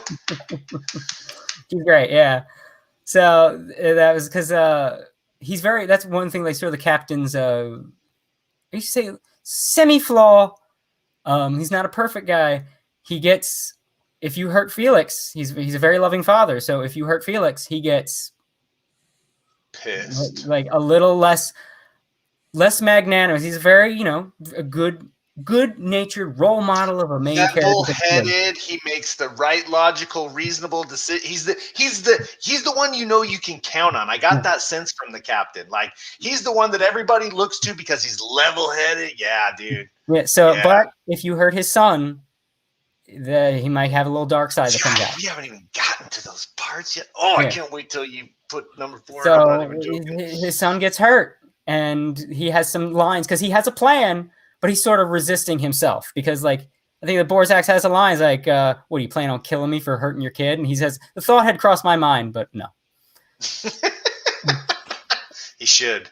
I mean, real quick here, guys. Rose asked on YouTube's chat. The time there is 3:37 a.m. When are you doing the giveaway? Ooh. So I went ahead and ran it, and I love this because we now have a system built into the site to where it will just spit out a name for me for the winners so that we can award people. Did it work? Worked. It's great. And I ran it twice because I just wanted to see what would happen. And then I got the go ahead that we're going to go ahead and do 2 shirts. So tonight's winners are, let me make sure I'm not killing this thing. Kill that but we got Pancake Lucador. It's Pancake Luchador. Luchador. And Dirge Singer. Singer. These are 2 guys I know on Twitter. That's great. Is it really? That's awesome. Okay, cool. Yeah, because I tweeted out the link. So, hey guys, good thing you clicked the link. Hey. One of them is clearly a Hulkamaniac, which I think is awesome because way back in the day, we actually had Macho Man all over the website without anybody knowing until I got caught, and then I got in trouble. So, but I will say that I don't want to use the name here, but Cameron, the user Cameron, will know who I'm talking about, is actually using Wagner art, which I thought was really very cool. So I'm glad you got pulled out of the hat. So if you guys are Wagner in chat, art? Come on, man, don't leave me Wagner is like an this. artist. Wagner's an artist. Oh, okay. I was like, Wagner art? What the hell? Yeah, it's just kind of cool to see that. Not a lot of people. I mean, a lot of people know Wagner, but yeah. Anyways, it's neat. It's cool to see. It's kind of old school. Look at him, man. He's just like googly eyed. So yeah, first of all, congratulations. Second of all, if you are one of the 2 winners tonight, the way that we do this is you're going to log into the system, and on your dashboard on the right hand side, you're going to see a contact form. All you got to do is shoot us your address and your shirt size, and we will actually get you this shirt. I'm trying to get it pulled up. Sorry, guys. We got all these images. Dude, you're freaking. So we will shoot you the shirt for Cloudscratcher. Gosh, that looks cool. And that's so funny that's the same shirt design you're gonna do, Cody. I just gotta. I haven't opened my Redbubble account to add something new in so long. Well, I promise we're not selling them, and those are going to be the only ones we're throwing out there into the wild. Actually, there's only going to be three sent out. I might instead of doing Redbubble, do Vivid Store with that shirt. I'm actually going to talk to Dave tomorrow. We're going to talk strategy about the crowdfund campaign. Tell him hi for me. And so I'll try to figure out, like, maybe I'll do the shirt on Vivid Store or my store. That's cool. Find out tomorrow. That'll be cool. Because I need a new shirt design. I haven't had a new shirt design in actual years. Especially there's the 2 that everybody reading the comic wanted was the logo of the Empire on a shirt, and then Ixia has a shirt that she frequently wears. It's like a heart, a cobra heart, and I have that on. You can get that on a shirt. I kind of want the Nyan design. I don't know. That would make an awesome shirt. I'm not even joking. That was an awesome. I am not even kidding. I'd buy the crap out of that. Shirt. I think you should let Fry make me that shirt and then send it to me. Oh, the Pink Man shirt. Yes. But yeah, to the guys that won, make sure you shoot us that message. That's the only way we have to know your shipping address. So, and along with the shirt, of course, we'll be sending a little. I just want to say. Oh wait, sorry. Go ahead, Fry. Nope, that was it. That's all I had to say. I just wanted to say thank you, Rose, for keeping us on track. Yes, very much. Because we so get lost. Toy. Oh my gosh! I forgot I had a new toy. Worked. I was like, I feel bad for Fry when it comes to picking the winner. No, he doesn't. No, I don't. I'm just glad I don't have to do it because I wouldn't know how to figure it out. That is so cool, man. With that being said, we got like 10 minutes before we've hit like 2 hours. This is gone. Whoa, Cody, kind of a long stream, Cody. Talk to you, dude. Yeah.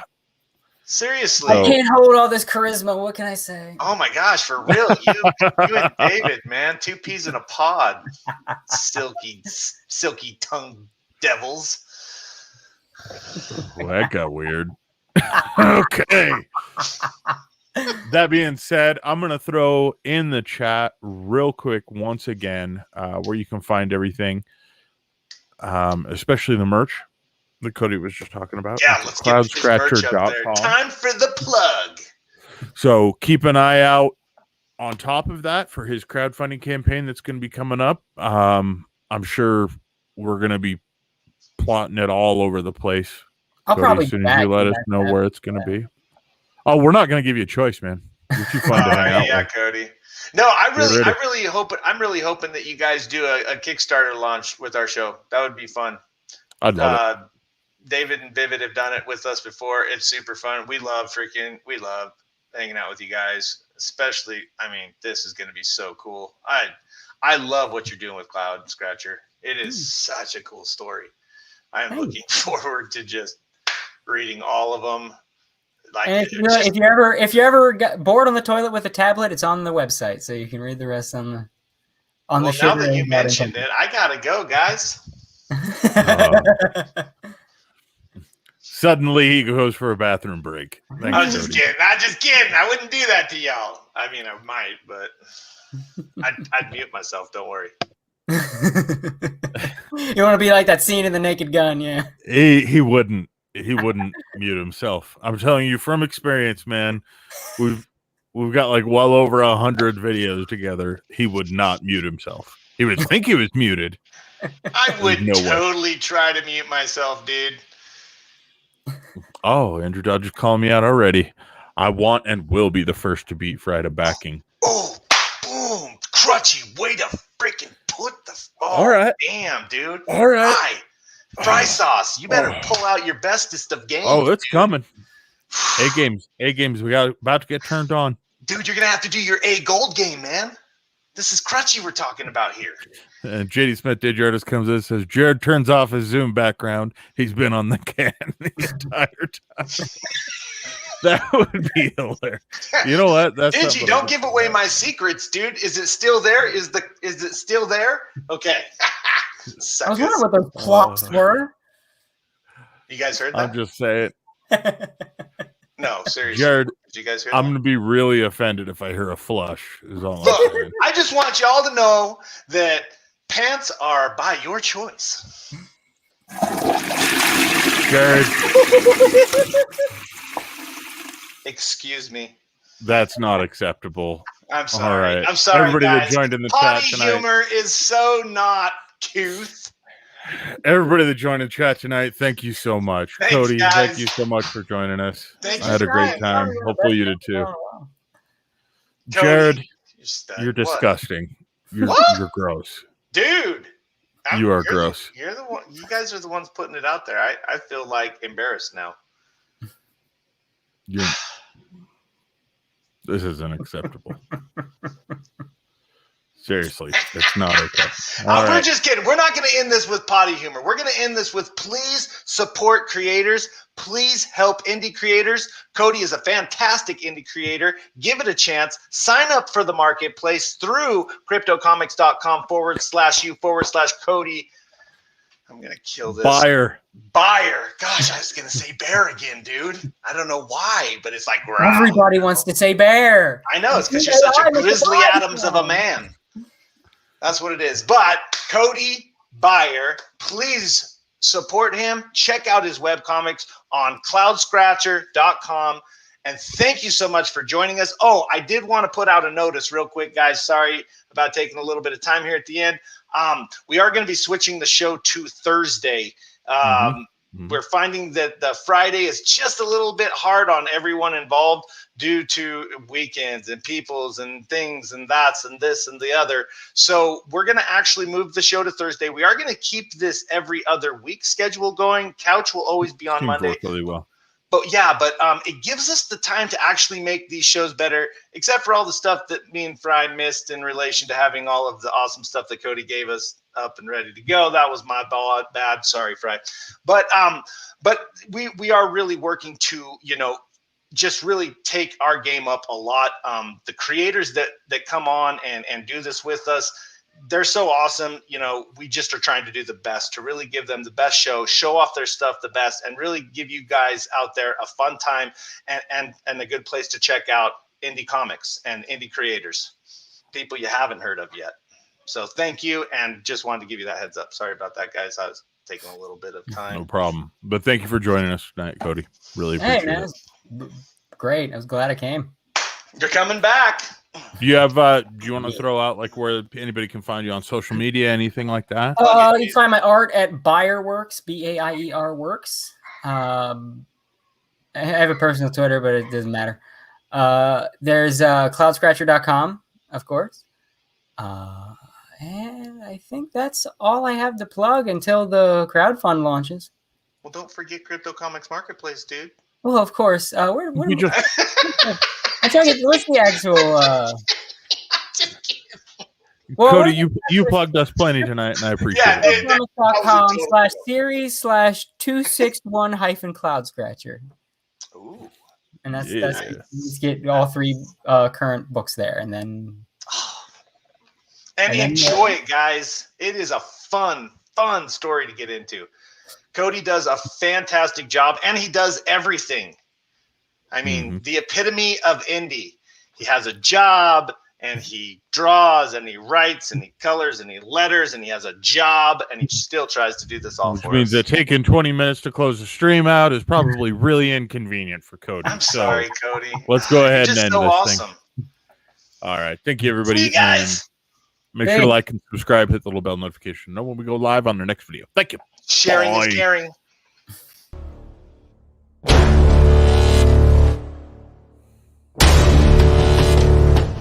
I just want to say